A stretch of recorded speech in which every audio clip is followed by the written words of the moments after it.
हरिपुर नामक एक शांत और पुराने से कस्बे में रहने वाला 10 वर्षीय अर्जुन गर्मियों की छुट्टियों में अपनी दादी के साथ पुराने घर की अटारी की सफाई कर रहा था, जब उसे लकड़ी की एक जंग लगी सी पेटी मिली, जिसमें किताबें, पुराने खिलौने और एक चमकदार सुनहरी पॉकेट वॉच रखी थी, जिसकी सतह पर नायाब जर्मन शैली की नक्काशी थी और जिसे देखते ही अर्जुन मंत्रमुग्ध रह गया।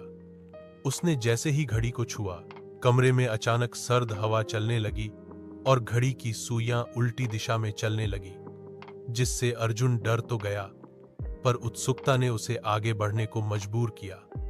उस रात जब वह घड़ी को पास में रखकर सोया, तो अगली सुबह उसे सब कुछ अजीब लगा। स्कूल में वही बातचीत, वही कक्षा, वही घटनाएं, जैसे सब कुछ दोबारा हो रहा हो।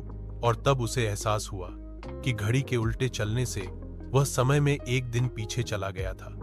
कुछ दिनों तक उसने यह प्रयोग दोहराया और वह हर रात समय को पीछे ले जाकर अगले दिन की घटनाएं पहले से जानकर अपने निर्णय बदलने लगा।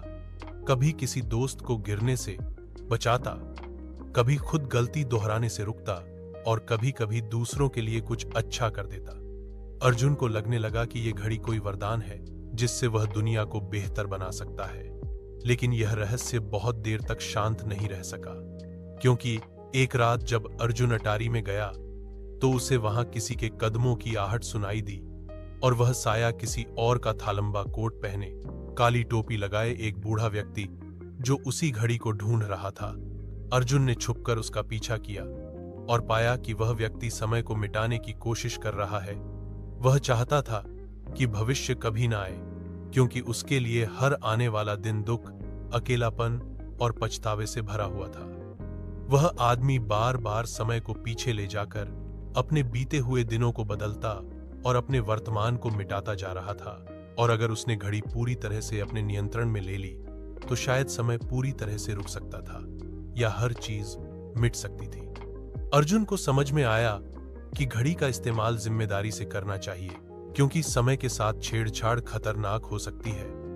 उसने बूढ़े व्यक्ति से बात करने की कोशिश की और धीरे धीरे उसकी भावनाओं को समझा। वो एक वैज्ञानिक था जिसने कभी यह घड़ी बनाई थी ताकि वह अपनी एक बड़ी गलती को ठीक कर सके, जिसमें उसने अपने बेटे को खो दिया था। लेकिन उस दर्द से भागने के चक्कर में वह समय को ही नष्ट करने पर तुल गया था। अर्जुन ने उसे समझाया कि हम अपने अतीत को जितना भी बदलने की कोशिश करें, दुख और गलतियां हमारे जीवन का हिस्सा होती हैं और वही हमें इंसान बनाती हैं। हम उनसे ही सीखते हैं, बढ़ते हैं और उम्मीद करना नहीं छोड़ते। बूढ़ा व्यक्ति अर्जुन की मासूम मगर गहरी बातों से पिघल गया। उसकी आंखों में आंसू आ गए और उसने घड़ी अर्जुन को सौंप दी। वादा किया कि अब वह अतीत को स्वीकार करेगा और वर्तमान में जीने की कोशिश करेगा। अर्जुन ने उस घड़ी को फिर कभी इस्तेमाल नहीं किया। उसे एक लकड़ी के डिब्बे में बंद कर दिया और अपने कमरे में रख लिया, ताकि वह हमेशा उसे याद दिला सके कि समय की असली ताकत उसे बदलने में नहीं, बल्कि उसके साथ चलने और बेहतर करने में है। अब अर्जुन हर दिन को सच्चाई, मेहनत और दया के साथ जीता था और उसे कभी दोहराने की जरूरत नहीं पड़ती, क्योंकि उसने सीख लिया था कि जो बीत गया उससे सीखो और जो आने वाला है उसे उम्मीद और हिम्मत के साथ अपनाओ।